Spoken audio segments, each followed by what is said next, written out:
All right, let's get you guys Tyree's takes on all the storylines coming out of the Giants' loss to the Commanders on Sunday. So let's bring them in. Super Bowl champ David Tyree is back. DT, Yeah. sorry, man. 8 losses in a row for our boys. Welcome back. Let's start with something positive. Biggest storyline on the positive side, Abdul Carter. Bounce back game. Absolutely. Somebody woke a sleeping Giant, literally. 7 total tackles, 3 tackles for a loss, 1 sack, 2 forced fumbles, 1 fumble recovery, and a partridge and a pear tree. Here's Abdul Carter on his monster day, and then we're going to break it all down. Yeah, it means a lot. I feel like it was a statement, but it would have been more, satisfying if we got the win. Yeah, for sure. I definitely want to finish strong. That's what I'm doing with these last couple of weeks. Making sure I'm doing everything in my possible to finish strong.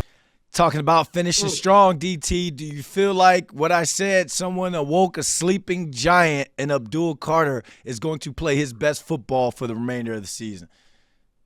I'm big on this, and that's how are you going to respond, right? So, what I love about this game, it was the quintessential gift. It's Christmas season, and he was a run stuffer. He was a stocking stuffer. He stuffed this coming off of Thanksgiving. Who could really make dressing? This was stovetop Abdul Carter, and when I listen to you share this stat line, I'm still amazed at how many different ways he impacted the game in a dynamic way. So I think it was a real taste and appetite of what the Giants have to look for. This was that statement game that I think a lot of fans would look for, and it was a truly the bigger step was immaturity, right? Like you've had two weeks of criticism that was due to your own poor professionalism, and he finally showed up. He showed up on the field, and that's really where we want to see it. Off the field, there's going to be growth opportunities, but let's not make excuses. And he showed up for the New York Football Giants. Kudos to the future. Hey, I absolutely think this kid is the future. And look, I was high on this kid when he got drafted 3rd overall in the spring. He looked unblockable. In the summer, he looked unblockable, especially with that spin move. It's taken him a little bit of time to get going. He did lead the league in quick pressures after a while. He just wasn't getting sacks. The only thing I'm worried about, and I was going back and forth with someone after the game, is they were saying how the Commanders is a get-right game for Giants pass rushers that get taken within the first 5 picks. We talked Kayvon Thibodeau, how he's had some of his greatest game as a Giant against the Commanders, and now we see Abdul Carter in his 2 games against the Commanders. The stat line that I just mentioned, in the first game of the season, he blocked a punt as well. So we kind of put the Commanders on notice that you're going to be seeing me twice a year, but I think the next 3 games are very essential for his development and his growth, because I would like to see him do it against somebody else. Jaxson Dart, another first-round draft pick, another rookie. We love to see this kid. I mean, I thought he slang it yesterday, looked great. We talk about how the Giants need to protect him from him and how he has to protect himself from himself. But the NFL looked like they stepped in and they're trying to protect him as well. He was pulled into the medical tent to be tested for a concussion. Here's Jaxson Dart on that, and then I want to get your thoughts. I'm not really sure what the reason was I had to come out of the game. It was just it was weird. I don't understand it. DT, do you feel like the NFL is interjecting themselves in somebody else's business? Like, unless he is really knocked out, does he need to be going to the tent? All the 50% of the games he's played, he's been checked for. He's been brought to that medical tent. Do you feel like the NFL was wrong for stopping the game and forcing him to go get evaluated? I think he's earned himself that. He earned himself. It's kind of like the boy that once you see a repeating pattern, and at the end of the day, there is an optical, there's an optic, right? Like, you don't know what hit always is actually going to bring a player to that position, but every now and then the accumulation of his, and Jaxson Dart is just in position. Not every hit obviously hits the same, and I'm talking about in relation to the results and how it impacts a player. But he's earned himself that because of the amount of times that he actually has taken true hits. And I'm talking about these smacks and these WWE butts up in the air getting knocked off by NFL linebackers. So I can't say it. I want to be a little bit more critical for the NFL, but how could you not when you know this narrative and this disposition? And we just looked at a number of quarterbacks go down. It's bad for business, bad for the product, and you don't want to see that narrative actually come to fruition where the NFL is going to be charged with not protecting players. We kind of put the crunch on them. So, hey, at least they can say they stepped in there and tried to do something to make sure this kid is not continuously putting himself in harm's way. 3 games left to go. I got 3 numbers for you: 1,800, 13, and 4. He's got around 1,804 yards passing, 13 touchdowns on the season with 4 interceptions. Do you sit him? Do you play him? And do you think Jaxson Dart has a chance to make the Pro Bowl this year? I'm going. First of all, I've personally been heavy on sitting Jaxson Dart ever since I saw Jameis Winston. I think the whole project, I think the thought process the Giants had at the start of the beginning of the season was the right game plan. Get a young, talented quarterback in and allow him to actually sit and learn. You have Jameis Winston in there. He actually gave you a good flash and some revival, some excitement. He's not just a media frenzy. He's actually a solid NFL quarterback who can really produce for you. And I think they need to sit Jaxson Dart in light of what we've seen, the positives we've seen enough positive. We know that we actually have something special brewing. The risks are too great at this point in light of what the Giants are playing for. You're paying these backup quarterbacks. Put them out there, give them a chance to continue their careers in the National Football League. I think that's those front office types of decisions where, is this just about us trying to get a win? So Kafka's in there.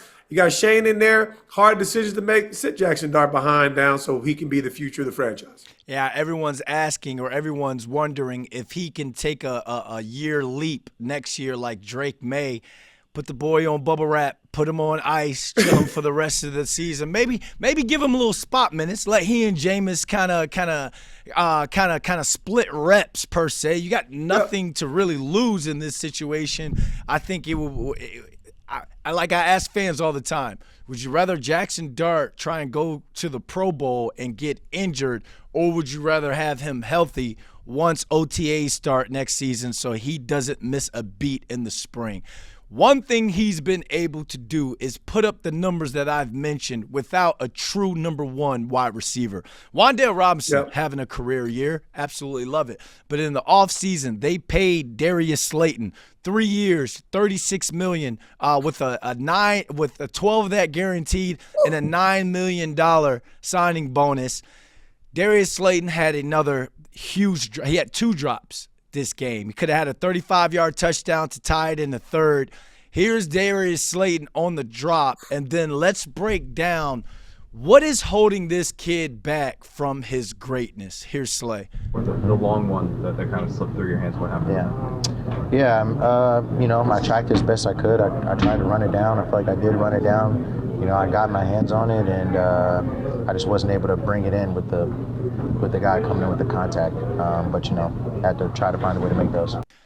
As he said, he has to try and find a way to make those plural. Again, that was his second drop. And DT, we love the kid, great kid, Walter Payton Man of the Year nominee almost every year, proposed to get married. We root for his story. Late round draft pick that's kind of been the most consistent Giants wide receiver over the years. Kind of break down what is holding him back from taking that step to being a tier 3, tier 2 type receiver in this league.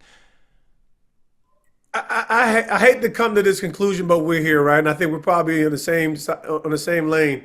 He's just not that guy, right? And I'm always pro player, so I'm so happy. He busting us on this deal right now because now time. Seasoned, veteran, and a strong display of, when I say we can count on him to be this guy, to show up, but also to let you down. And that's not always a negative thing because when he's showing up, he's making some big plays for the New York Giants. He's been the most consistent through the years, but that's also not a feather in the cap when you look at the wide receiver room, right? At the end of the day, that's actually a major disappointment. If you're the most consistent guy, which they've rewarded him to because he's a high character guy, and he's been a consistent high character guy in the New York City environment, hasn't let them down from a character perspective, that says nothing about your inability to make the play because he's never been in position when they need him. That's what the Giants have. They have lacked the big playmaker. Malik Neighbors where's your guy. We got 1 year of glory. We love you, Malik. We can't wait to have you back. But I hate to say it, Darius Slayton, you're not that guy. $22 million guaranteed. They're going to have to find a way to reconcile that. And I don't see it much in the future. We've had years to love who he is as a person, let me down, and I'm heartbroken at this point. Yeah, I think he's a wide receiver that needs a Malik Neighbors in that lineup to kind of take the pressure off of him from having to be the guy. But at the end of the day, you're getting paid like that, man. Like Joe Schoen is taking a lot of heat for signing him to that extension. But at the time, there wasn't much on the market in the off season this past off season when it came to bringing in a wide receiver to pair up with your guy. We knew Malik Neighbors was the guy, but yeah, it's been unfortunate because I mean, dude's a consummate pro, great guy in the locker room, the longest tenured Giant. But I feel like that moment, and you can see his reaction when he got up. It was just that moment that was like, come on, Slate, we need you to have that one. Last but not least, Giants dropped 8 in a row. Joe Schoen, has his seat gotten hotter? I mean, how much hotter could it get? I think you'd be freaking – I think we'd be over here melting glass if this thing was any hotter. And that's – now me saying that, I really believe at the end of the day, it's the comprehensive decisions. I mean, like, it only gets worse because we're talking about Joe Schoen awarding a $36 million contract. I mean, like, nothing has worked out accordingly. They were good, solid decisions on paper, but over time, this has evaluated to be something that has just really blown up in his face. And even, like I said, even it feels like Matt Kafka is falling victim to some of that. I mean, like, no one is able to be firm about what they believe and actually have it work out over time. Now, everything's not going to work out, but how can we, over this sample size, what kind of redemption is available for Joe Schoen over time? Like I said, these players have not worked out over time. They haven't taken consistent leaps forward.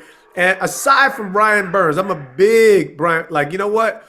When you get a player and he is who you thought he was and he performs at the level consistently, that's been fantastic. Can't say that for Kayvon. Can't say that for these marquee pillar decisions that are supposed to really increase and add value to your roster. It's going to be a tough one. I think it's burning hot. Yeah, I feel bad for Brian Burns, man. Like, I honestly feel bad because he should be a national household name when it comes to 100%. The NFL. He should be doing chunky soup commercials, but he hasn't even sniffed the playoffs in his career, and he's having a career year. He hasn't had more than 12 and a half sacks on a year, and we were talking about, is he going to get to 20 at one point? And now, again, I think he should be a national name. The whole Spider-Man thing, he should be doing movies by now. You're in New York City. You're the JPP. You're the OC. You're the Justin Tuck, but you don't have the wins behind you to really put you on the forefront and really experience the glory that comes with the high level of production of playing for the New York Football Giants. So it's unfortunate to him, but three games left, DT. 3 left. Finish us off. What would you've worked in player personnel. What would you be saying to the players in the locker room right now with 3 games left to close this season off? Yeah, what do you want from the rest of your career, right? Like, I think at the end of the day, you actually have to really remind the guy that he's playing for the name on the back of his jersey. He's playing for his. But at the end of the day, you're also on audition. You're on audition. So if you can't have enough personal pride to position yourself to give yourself the next best opportunity by stepping on that practice field every single day and and positioning yourself for the unique opportunity that is the rest of this season, then we shouldn't be surprised why we are 2-12, 2-13. And I'm giving it to it with some funk and some fire. Why? Because you know what? These are the opportunities of a lifetime and a lifetime of opportunity, and to dismiss it is an egregious failure to own the privilege of playing at the highest level. So these guys got to find a way to bring it. Are wins difficult to come by in the National Football League? Absolutely. They're not going to come easy. But I do believe that there's a better brand of football to be played, win, lose, or draw for the talent level that is available. These guys should be in better position to make more impact. All right, that's a wrap on this Blue Rush with Tyree's take with David Tyree. Hey, we gonna get a dub soon. We gonna get a Tyree's take on the dub soon. We coming for the Raiders. we getting back for AP. It's the Vikings. I thought it was Vikings. But we got the Vikings this week. All right. Vikings this week, Raiders next week. And you know what? Ooh, that Viking defense. Good God. You talk about auditions. Brian Flores is going to be auditioning for the head coaching job for the Giants. So, good guy. All right. I'm a fan. I'm a big fan. All right, DT. Appreciate you, man.